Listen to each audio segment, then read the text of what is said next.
All right, it is time for another edition of Overreaction Monday. Rich Eisen along with Chris Brockman. What's up, man? Good to see you, Christopher. We say hello to everybody who's watching us on our YouTube channel, youtube.com/Rich Eisen Show, or the cut down version, hello, on ESPN2, or listening to us however you get your podcasts. And That's right. Week 8 almost completely in the books here. Man. Recording this before the Monday Nighter between the Chiefs and the Commanders. Almost halfway through. I don't think I'm overreacting to say that's a bummer. Yeah, season's flying, man. I don't like it. Although for half of my fantasy teams can't end soon enough. Agreed. Right, hit it. That was terrible. That was crap. That was garbage. This place sucks. Overreaction Monday. All right, Christopher, let's start us off. What do you have? Rich, let's start in Baltimore, AFC North. The Ravens saved their season on Sunday. Can I guess what you're going to say? Sure. Can I guess? Sure. Ravens are going to win the AFC North. They are going to win the AFC North, Rich. What have I been telling you? You know what? What have I been you have been saying telling it you for a while, and I didn't want to believe it because, Yeah. they've looked terrible. Yes. And then, Snoop Huntley's going to go, and the Bears have won 4 straight. But the Bears are fugazi, and the Ravens are back. I don't know about if the Bears are. Well, the Bears are. We'll talk about the Bears I later. don't know if you're talking about Bears being fugazi in terms of winning their division. I think the clear class of the division is Green Bay and Detroit. Totally agree. But let's not stray off the subject matter. No, let's of me stick to Baltimore. Having spent the last couple of weeks pointing out Just pounding the that table. if Lamar Jackson comes back healthy, they can go on a nice run because nobody else is running away with the division. Now, that said, I did mention how Jake Browning was going to keep the season afloat for the Cincinnati Bengals, only to have Joe Flacco be acquired and seemingly have him be the one to keep the season afloat, only to lose to the Jets at home after leading by 15 points entering the fourth quarter. But again, I stray because I can't help but raise my hand and say, Of course. I'm not perfect. Although, put a pin in that. Yes, Christopher, this is not an overreaction. You know what I have been saying. I know what you've been saying. Snoop Huntley came I don't know how they won that big. game on Snoop Sunday. Huntley came up big. You have to be wondering if somewhere, the entire front office is kicking themselves for hiring Cooper Rush, who has hardly a single piece of connective tissue in the offense to Lamar Jackson, rather than Snoop Huntley, who's as closer to Lamar Jackson than Cooper Rush could ever be. And Snoop comes up big in a way that Cooper Rush did not. That said, yes, Chris, this team at 2-5 right now, okay, only 2 games behind the Steelers, who they have yet to play. And Lamar's coming back for week 9 against the Dolphins, which is not a homecoming now all of a sudden. Right. Well, I don't know. But this is all, Overreaction Monday is all about recency bias, sir. True. But even with me trying to be as even-keeled as possible, I think the Ravens are going to go on a nice run. Do we have their schedule? Yeah, their schedule quick? lines up so perfectly over the next 6 weeks Yes. for them to be in first place Starting here. with that Thursday nighter to kick off week 9 at Miami. They visit Minnesota. Again, we'll see how my guy J.J. McCarthy does. They're at Cleveland. 3 in a row on the road. Your Patriots just pulled off a 3-0 road trip, including, some games against some opponents that they're supposed to beat. Like these are in front of you. Home for the Jets, home for the Bengals. And 2 left with the Bengals, 2 left with Pittsburgh. Brother, that one against New England. I don't know what the Week 16 game is on NBC, but I'm wondering if that would be a flex game. Good call Because there. your Pats are on fire Good call right there, now. Rich Eisen. But at any rate, they saved their season, Yeah, yes. shaping up nicely for They them. saved their season, yes. And winning the AFC North, I'll give it to you. I think more importantly, Pittsburgh, we're going to talk about Sunday night in a second. They don't look like world beaters. The defense really can't stop anyone. They're horrible against the pass. And, Rodgers just kind of game managing along. Look at you being 1-0 to start this edition of Overreaction. All right, let's see how you feel, because I want to talk about Sunday Night Football next, but I want to talk about a very specific part of it late in the game.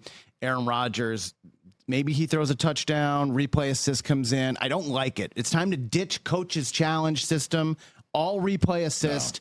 All the time. No. They really bailed out the Steelers because in that situation, Pittsburgh should have challenged, but they were out of timeouts. They were out of timeouts. So it just seemed like we're picking and choosing which teams we're helping with when we chime in on replay assist. Yes, that's how it seems. That is how it seems. That's an overreaction, maybe to what's going on in the NBA as well. Okay, it's not like they're picking and choosing. Oh, wait a minute, the Steelers have been in the league. But you're opening up that criticism. And we love the Rooneys, so let's challenge right now. You're opening up that Pandora's box and to give that impression because when do they chime in? It's not the same across the board. Oh, so Pittsburgh's out of timeouts. Oh, wait, replay assist. That's a touchdown. But Chris, now it would be under that mindset. The fact that sometimes replay assist doesn't chime in soon enough because they don't humanly have the ability to get the angle that they need before the next snap by the team that's trying to avoid a review. And suddenly now replay assist didn't chime in there, so they must be playing favorites there. It's just another different version of what you're, slapping onto replay assist for being biased. Terry McCauley explained it to the best that he could, the rules official of Sunday Night Football, to say when it is clear and obvious and they have the ability to see it, they will chime in. Period. End of story. Under the rules about what they can chime in about. Can't chime in about a penalty if it isn't something to do with a 15-yarder or roughing or anything like that. Or they can deal with a 12 men on the field sort of situation. Although I don't know if they'll ever chime in they can't chime in to put a flag on the field either. So that's the issue, is what is reviewable by replay assist and when can they chime in or do they chime in? That's still a gray area with the fan base. And that's why, the league always prior to the season has meetings with folks who call games or folks who talk about games, right? And says to them, this is the way it works. Can you please be the individuals who get it right when you have to explain it in real time to fans who might think there's something up that's not on the up and up? We have the technology. We have the ability to do it. Take the coach's challenge system away and just have replay assist chime in all the time when there's a wonky looking play. Again, what happened 2 weeks ago with the Lions and the Bucks, where something was, where there was a line to gain issue and a catch issue at the same time with Kate Otten reaching out for the ball to try and find that first down. It's ruled a first down. Lions challenge whether he could actually catch. Was it a catch or not because of the way that he reached out, and did he maybe not maintain control throughout, sort of a Dez caught it situation? Sure. And under review, when you open something up for review, everything that's possibly reviewable becomes reviewable. So it comes back, oh, by the way, yeah, it's a catch, but guess what? Not a first down, because we were able to now review it, didn't have the angles to do it using replay assist, but now we had the extra time because the coach threw a challenge flag to actually get it right. And that is ultimately what we want, getting it right. And last night with Roman Wilson, from Team 144, Michigan national champion. Yeah, he had a good second half. It was the right call that it was a catch. Replay assist came in because they had the opportunity to see it. It was real clear and obvious to call it. They were able to see it fast and come in and make the call, even though under the prior to replay assist existing rules, the Steelers didn't have any timeouts left and they would have been SOL. And I understand what you're saying, but this is the way it is right now. And it sure isn't used because one team is liked more than another by the league office. But you leave that door open to those thoughts, floating that's around. Why it's up to folks like us to get it right. I'm just telling you what the people are saying. I understand what the people are saying, but you're one of the people, so get it right, Chris. Overreaction. Think the Bengals would have got that call? Okay, very good. Overreaction. Rich, Indianapolis, absolute wagon. I love watching this team play, and Correct. I didn't think I would be saying that 2 months ago. They Correct. cannot be stopped on offense, and the big reason is 2-8. Jonathan Taylor is the MVP of the NFL through 8 weeks. That's correct. I didn't stutter. That's correct. This dude is awesome. That's correct. That is not an overreaction, sir, and I have some numbers to back it up. Oh, my God. I mean, first of all, Daniel Jones is playing very, very, very well. Very well. Okay.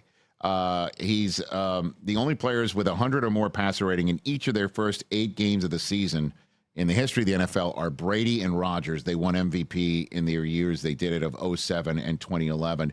Jones has 7 games now with 100 or more passer ratings. That's already a career high for a season for him. He's got 2 or more passing touchdowns in 4 straight games. That's the longest of his career. Aaron Rodgers had 100 or more passer rating in 7 games in the 7 of the first 8 games of his season in 2020. He won the MVP that year. So those are some MVP. That's an MVP stat in favor of Daniel Jones. Now that I've paid him his respect, proper respect, and I have delivered the flowers to him, let me tell you why you're right, and this is not an overreaction with Jonathan Taylor. 3 or more touchdowns in 4 of the first 8 games of this season. That's ridiculous. That is correct. The only players with more in an entire season. An entire season. With Daniel Tomlinson. That's correct, with 6. Sean Alexander? No, Marshall Faulk with 5, and Chuck Foreman with 5. Oh, yeah, of course. Faulk and Tomlinson won MVP in their respective seasons. Foreman's the only one on this list who didn't. Because Jim Brown did it in 4 games of a season, and Sean Alexander did it in 4 games of a season, just like Jonathan Taylor has through 8. Wow. And they, in 1965, Jim Brown, and Alexander in 05, respectively, won the MVP of the National Football League season. And the only one who's done what Jonathan Taylor has done, which 3 or more touchdowns in 4 of the first 8 games of the season, is an individual who, Gene Choo Choo Roberts. Yeah. Are you a big fan of his? Big fan. Poster on the wall. For the 1949 New York Giants. Wow. His 80-yard touchdown run, a career long for him. 10th career rushing touchdown of 40 or more yards for Taylor, most by any player prior to turning 27 ever. And here's one as well, just to give you a career awesome level for Jonathan Taylor. It was his 63rd rushing touchdown of his career. That's tied with Hall of Famer Lenny Moore for the second most in the history of the Colts franchise. One behind Hall of Famer Edgerrin James. He's going to own the franchise record by a wide-ass margin. He's incredible. Incredible. I can't believe, I told you when you lasted to the second round, I'm like, what is the rest of this league thinking? Because I'm a Michigan guy. He's one of, I mean, if I had a top 5 list of players that I just wanted out of the Big Ten to go pro, he's one of them. Saquon's another one. Mm-hmm. Garrett Wilson was one of them. Zeke was one of them. I mean, good Lord. Yeah, he's on a pace for 1,800 yards this year. I mean, 2,000 is a possibility. Listen, the Colts have the best record in the NFL, and they have the best player on offense in the NFL. Yep. Normally, that's an offensive player of the year award for a running back, because that's the MVP award for running backs. The odds he's running away with that. But I agree with you. Yeah, if I had to vote for the MVP right now, halfway through the season, it'd be him. Yeah, he needs to be talked about. What else you got over there? Speaking of MVPs. Yes, sir. Have you seen what's going on in Boston? Oh, Rich, Drake May, and the Patriots. It's fantastic. I'm not going to bore you with more Drake May talk, even though I called that weeks ago. The Patriots aren't going away as serious AFC contenders. I agree. You are what you are, as Bill Parcells, former Patriots coach, once said. You are what you are, and what they are is a first-place team that is destroying the opponents that they're supposed to beat. Right now, just chewing them up and spitting them out. Yeah, the schedule's bad. Look, I get it. Who have they beaten? Totally understand. No, you still have to beat the teams but that are in front of you. You still have to beat them, and that's a world-class Cleveland defense that they tore apart in the second half. Perfect example. The Bengals. Coming off of that hot win against the Steelers on a Thursday night, they're up 31-16 on the Jets, who haven't won a single game all season long, whose owner is calling out the quarterback, and they lose. So if you're like, boy, the Bengals screwed that up, you can't sit there and say to the Patriots, yeah, who have you really beaten? I'm sure there are many who will. And you take a look at their schedule moving forward. Next up is home for Atlanta, which suddenly looks now looks terrible. Gosh, they're spinning their wheels. Now here's the next one at Tampa. There you go. Because Tampa's going to be coming off their bye, and hopefully for them be a little healthier. Bucky Irving, maybe he's going to be back for that game. Yep. And so on and so forth. That's a real significant test right there. No doubt. Division games are ahead, and you might shrug your shoulders, with the Jets coming in, but clearly they haven't given up on their season. There's no U-Haul backing up. So there's that one against Buffalo at home, and then at Baltimore. So New England's going to have some tests, but you see the rest of them right there. Even if they split their remaining games, which would be kind of surprising, you're talking about a 10-11 win team right now. Right. So that's definitely good enough to maybe win their division, depending on what happens with Buffalo, and certainly have a shot to go deep into the playoffs by having one, if not two, home games in Gillette. So yeah, certainly. But even if they're This the 5 kid or is 6, playing, man. You want to see Drake May coming to your house? Yeah, listen, and just Wild card weekend? Well, I don't know if he's going to go into anyone's house wild card weekend. You might go into his, but that win in Buffalo is the one that they're going to be hanging their hat on. Certainly, if because Buffalo doesn't look like they're as dominant as anyone else, and I understand they just destroyed Carolina. But we'll see if they can return to what they looked like the last several years, and if this is a harbinger for them. It seems like they need to make a move, get a receiver. But real quick here, because I know we need to move on. Drake May is doing things week by week that the last person to have done it is Brady, or he's doing things even Brady didn't do. And in that respect, having 3 or more passing touchdowns and no incompletions in a single half, which is what he did in the second half.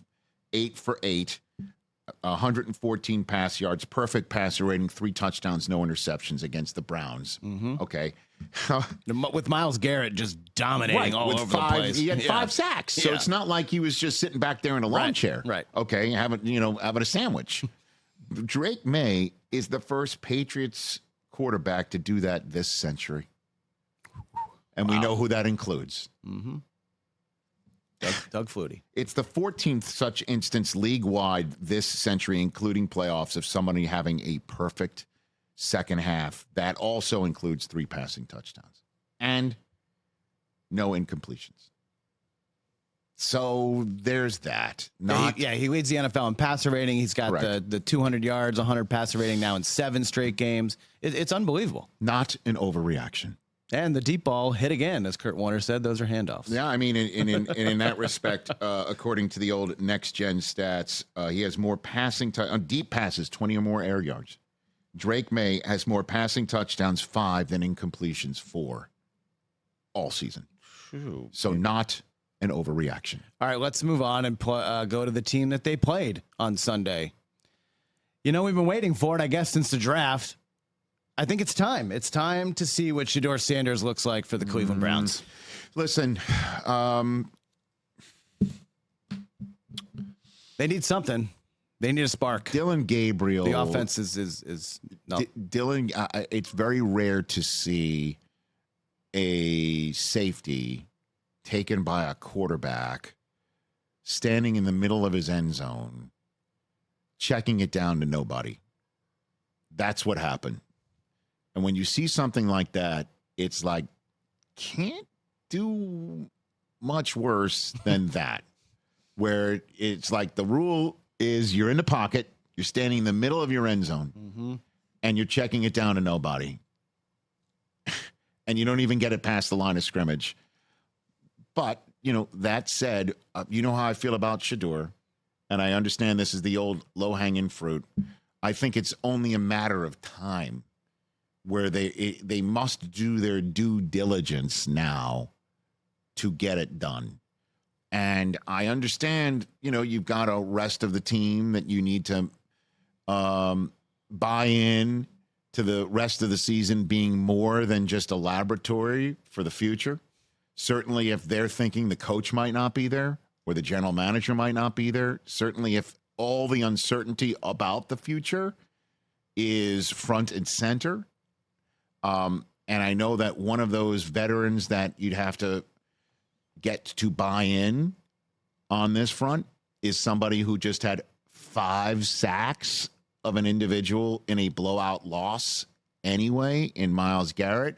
But I'm just wondering if the front office will say, well, guess what? You know what merits your buy-in is us buying your services. The $40 million when you were saying you year? never wanted to play another down for us. Yeah. And we gave you the bag and you took it. And, you know, Myles Garrett had to know that. That had to be in the back of his head, going through his temples as he's sitting wherever he sat to sign the contract that caused him to stay in Cleveland. And I'm just wondering if at any point in time Myles Garrett is sitting around and saying to himself, certainly if he's watching Sunday Night Football in Week 8, watching Micah Parsons do his thing for a team that's 5-1-1 atop the NFC right now in the Green Bay Packers, that he, as you know, as we saw, was positioned just like Micah. I want out, not playing for you anymore. And he got the exit visas, and he's doing his thing with a real shot at the Super Bowl. And Myles Garrett has to sit there and go, all right, do you want to change quarterbacks for a second time this year? You want to start the 5th-round rookie, regardless of his last name? All right, I got to buy in.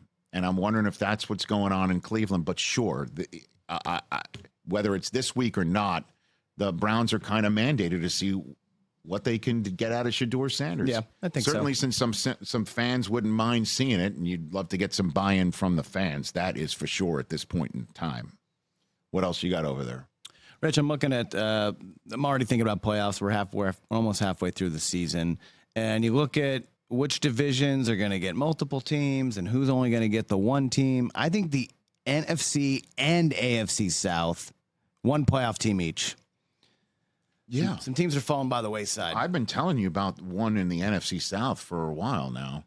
Yeah, but it did look like Penix had something going there. And, Listen, you know, and it's still time. I mean, Carolina had something going Hey. where they could get in the mix. But after this week, we could go glass half full for the Falcons right now, but you know, and I know they didn't have Drake London yesterday either, but for Kirk Cousins to just lay a big fat golden egg, or the offense lay a big fat golden egg with Kirk Cousins at the controls, was highly disappointing. Certainly because the reason why you didn't trade Cousins and you're keeping him around is because he's the best option, A, that you had, and B, maybe if we went into the season, okay, if we went into the season power ranking the backup quarterbacks. oh, I see. Kirk Cousins would be number 1. For sure. Okay, right? Absolutely. And then he gets a shot, and they have their worst offensive game of the year. Looks completely washed. And not just the worst offensive game of the year, their worst offensive game in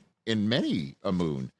I think I have a statistic on that front. I'm sure that you do. I'm like, well, let's go glass half full, and then I'm going the glass half empty here. It's their largest home loss in 4 years, and they have 3 games of 10 or fewer points in this year. So it's just part and parcel of what they've been struggling on offense on occasion. And this was supposed to be better. And Bijan had a season low 48 scrimmage yards. Fewer scrimmage yards in a game for him in 2 years. And so, you know, it's supposed to be better, but. Well, this should have been a homecoming game. Dolphins coming in absolutely reeling with quarterback, head coach issues. Their defense couldn't stop anything. I mean, Bijan, if you look at, you know, some of the fantasy projections, was, you know, this could have been a 200-yard, you know, total yard day for him. And like you said, he didn't even get to 50. All right, still they're 3-4. Atlanta's got to go up to New England next week. Good luck. They better put. I was suggesting here they better put pressure on Drake May, but somebody sacked him 5 times yesterday, and they still blew him out. That's gonna be a tough one in my house next week. Oh, that's true. That's true. I hear you. And then there's that game in Berlin against the Colts. So. That's not looking great.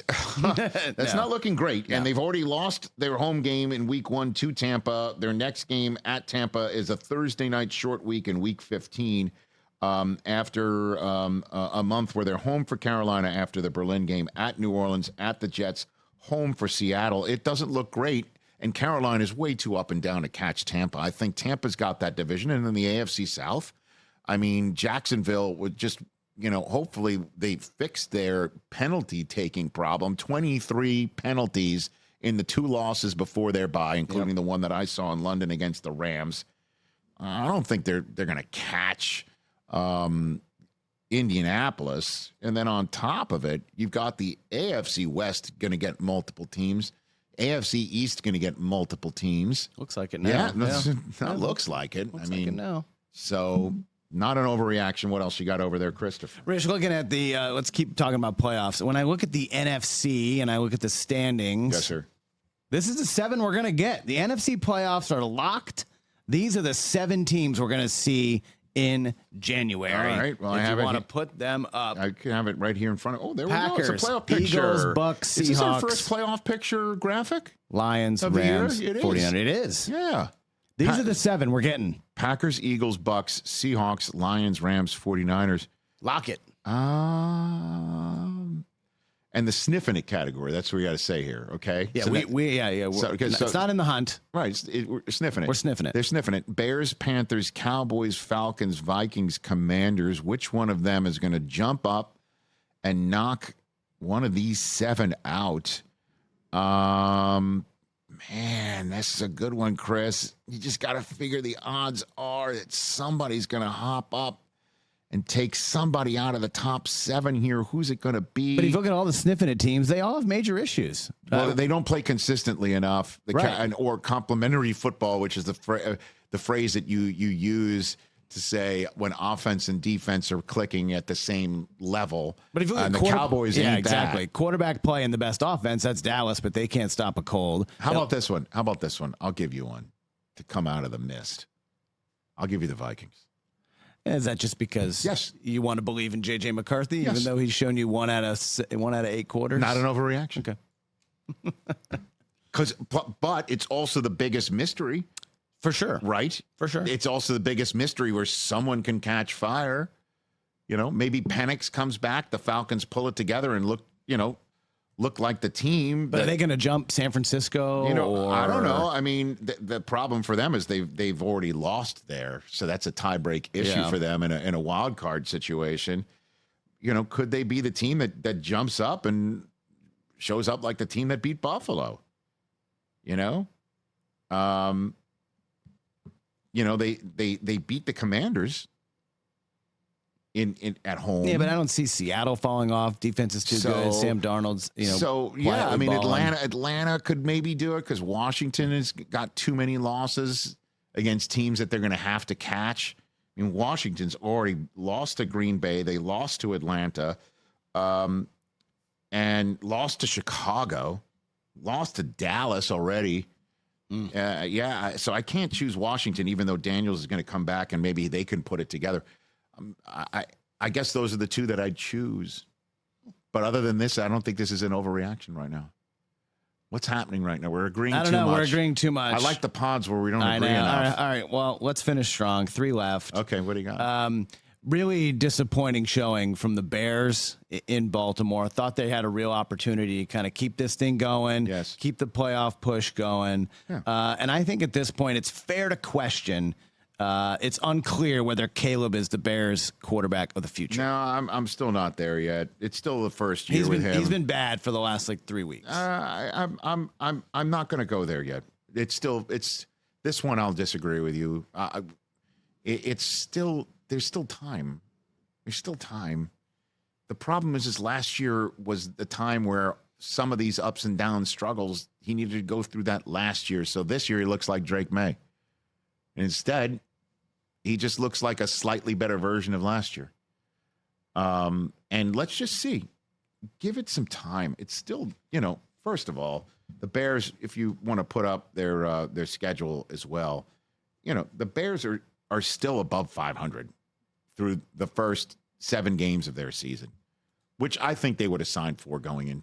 Certainly after they started 0-2, they absolutely would have signed no doubt for about that. But a 1-point win barely against Vegas and a 1-point win barely against Washington. They're at Cincinnati where the Jets just ran for 240-something yards against them. Yeah, DeAndre Swift should eat, but right. But that's not because of Caleb. Home for the Giants. Let's give it some time here. It's only just 7 games that he's played with his new quarterback whisperer coach. Give Ben Johnson some time. I get it, but here's the issue that Caleb is facing, and it just goes back to how great the quarterback class is, okay? You got Jaden Daniels last year, goes to the NFC Championship game. Drake May this year looks like an MVP. Bo Nix looks like... I know. The second coming of, an athletic Drew Brees. Like, everything there, he's going to be compared to these other guys who have really excelled and have, won a lot of games in this league. True. No, and so I will just say this. Bo Nix, I said this to him in London. I'm like, do you realize how lucky you are that you got drafted into this league and are hooked up with a coach that A, isn't going anywhere, and B, is Sean Payton? Okay? Like, are you aware of how he's didn't stutter? He goes, of course. Of course he does. And, J.J. McCarthy gets hurt. Michael Penix doesn't start right away. And he doesn't have some sort of quarterback whisperer.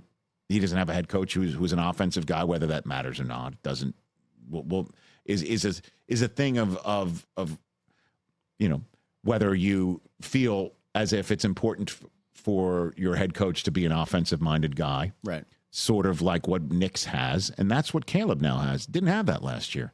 It's not the issue of what everyone else is looking like in year 2. It's the fact that year 1 for him was a toilet flush, other than the fact that he just learned how to get his ass beat and not say anything about it. That's about it. Now you got a guy who's come in and just had 7 games of them, and they're 4-3. Let's not throw. And also take a look at the rest of the league, where I understand Darnold and Goff and Baker had to leave to find their spots. I'm worried this is Don't another... be worried yet. In terms of first-year toilet flush, next year, and then it just doesn't get there. I'm worried this is another Trevor Lawrence situation brewing with Caleb Williams. Noted. For the moment, overreaction. What else you got? 2 more. Speaking of quarterbacks who had to go somewhere else and are now having a little bit of success, Justin Fields had a week last week. Yes. The comments from Woody Johnson, and then hear him talk after the game about how he was alone in his closet, all emotional about what he was going through. Right. He said it had nothing to do with football, though. I get it, but I don't know how it could have not at least seeped in there a little bit. I got you. I hear you. What else? Justin Fields is going to be the Jets starting quarterback in 2026. All right. Now that's an overreaction. That's just an overreaction. It's an overreaction. Although I will say this, okay? He's the only qualified quarterback, meaning games played, as many games that he's played, 7, and the attempts that he's had. Right. Only such quarterback in the NFL to have 0 interceptions at present. Only one. He hasn't thrown an interception yet. He wasn't sacked this week for the first time all season. He'd been sacked 22 times going into this game. But I will just say this about Justin Fields, as that's one tough son of a gun to hear what he heard secondhand, as you know, because he did tell us prior to our broadcast in London against the Broncos that he has, in fact, removed all social media apps from his phone, and he's happier for it. Smart man. But when you hear what you heard from the man who signs the checks, to be able to, and also having your starting status question, and basically getting the start this past week, apparently by default, because Tyrod Taylor was hurt. You have to wonder, would he even have started if Tyrod Taylor was available? And you know what your best ability is, right? Right. So his availability to flush everything, to use the phrase that we've used a lot during this podcast and this show this week, for him to be able to just flush it all and show up and be down 15 and help lead a comeback, not turn it over. Again, that's a very important thing that I was talking about right here. No interceptions, because it doesn't matter. It doesn't matter if you're running the football like the Jets did to the tune of 240-plus yards. Yeah, Brees Hall 8. Okay? It doesn't matter if you're running as well as you're running the football. And if your quarterback's going to then throw an interception and turn it over. Or you're running it great and you fumble it. That's the way their Monday night loss in Miami happened. Right. Where they fumble it on the 1 yard line. So kudos to him, a gutsy performance under the circumstances to come up with that win, and it's well deserved because they're trying their asses off. You can see, and congrats to Aaron Glenn getting his first win. But for the moment, the owner, I think, has already formed his opinion, and unless Justin Fields just plays lights out and the Jets aren't in the top 5 of the draft because they've won so much, and that you see just a significant uptick. Certainly he did it without Garrett Wilson and Josh Reynolds, the top 2 targeted wide receivers on his roster. The owner, I think, has made up his mind. You could hear, and he puts on his thumb on a scale on occasion. I don't think you can guarantee he's going to be the starter next year just because he won one game under the circumstances under which you won it. That's an overreaction. Let's finish up strong. All right, last one. And this is an Eagles topic, even though it's going to be about the division. They look far and away the best team in the NFC East. There's something about the drama and the chaos that unites them in an interesting way. And A.J. Brown did not play, but Jalen Hurts had his best, you could say his best game of the year. And the NFC East is only getting one playoff team, and it's the Philadelphia Eagles. I don't think that's an overreaction either. I mean, you take a look at the sniffing it category in the NFC standings. You want to put it up one more time. We don't even have the Giants on the screen there, and there's the Cowboys and Commanders at 10 and 13 overall. That Cowboys loss and the way they lost it, I was mentioning over and over again throughout, on the flagship show, is that if they win this one, if they could win in Denver and go to 4-3-1, and then go home and take on Arizona on a Monday night in Week 9, by Week 10, Monday nighter in Vegas Week 11, they'd welcome in the Eagles in Week 12 as potentially a 6-4 team, because the Eagles now on a bye while the Cowboys have the Cardinals on a Monday nighter. They then come out of their bye at Green Bay and then home for Detroit before visiting Dallas. They could be 6-4. Let's say Dallas goes to 5-4-1. I mean, that's the best case scenario for Dallas right now, to go into Week 12, right, or go into Week 13, potentially leading the division. But Dallas just plays too up and down, man. Defensively, they just have trouble stopping people. And I don't know what trade deadline deal the Cowboys are going to do to pull anything off to change that game for them. I don't know what they could do. I just gave you the scenario in which this would not be that this would be not an overreaction, right? Or an overreaction. I just gave you the way that Dallas could climb back here. But they play too inconsistent, and the way the Eagles can play, if Saquon is alive, well, now, that's the like Saquon we've been waiting for. If the 2024 Saquon has now arrived in 2025, they could go into Green Bay and win that one. And they certainly can beat Detroit at home. So we'll see. But right now, it sure looks like the Eagles are going to be the only NFC East team, and you're going to get 3 out of the West, Seattle, Rams, and the Niners. You're going to get 1 out of the South and 2 out of the North. And that's your playoff field right there. Those are your 3 wildcard teams, 2 from the West, 1 from the North, and straight up East and South division winners. This kind of dovetails with the previous statement that the 7 that's are currently in for the NFC playoffs are the ones that you're going to get. Yeah, I wanted to talk about the Eagles in this show. Do you think they are the 1 seed, or do you think Green Bay still has enough? Green Bay looked really good on Sunday night. Well, again, that's what makes this game against the Eagles, when the Eagles come off their bye week, that big. That's what makes that game so big. Yeah, probably for the 1 even seed. though the tie that the Packers have separates them in a way. With just the 1 loss, they could just use that tie to their advantage. So I don't know yet. The way I feel that the Lions could be the 1 seed anyway. Those 2 games, man, against the Lions and the Packers for the Eagles are big. Unreal. And will tell a lot. So I will just put a pin in it for the moment and say, good show, sir. Good show by you. All right, back at you. So Chris Brockman, Rich Eisen here on Overreaction Monday. If you listen to us, if that's how you take in this show, great. There's our YouTube channel, youtube.com/Rich Eisen Show, if you want to see our faces. There's a cut down version on ESPN2 as well. every single Monday during the football season at 4:30 Eastern Time.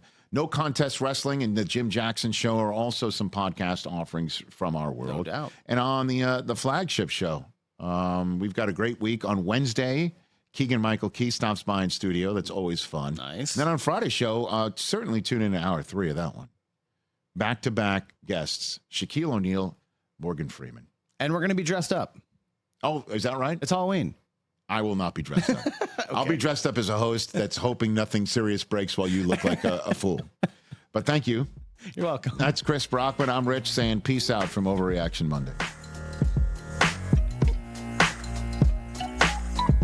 Hey, you made it all the way to the end. Thanks for that. Check us out every single day streaming live on Disney Plus and the ESPN app 12 to 3 Eastern.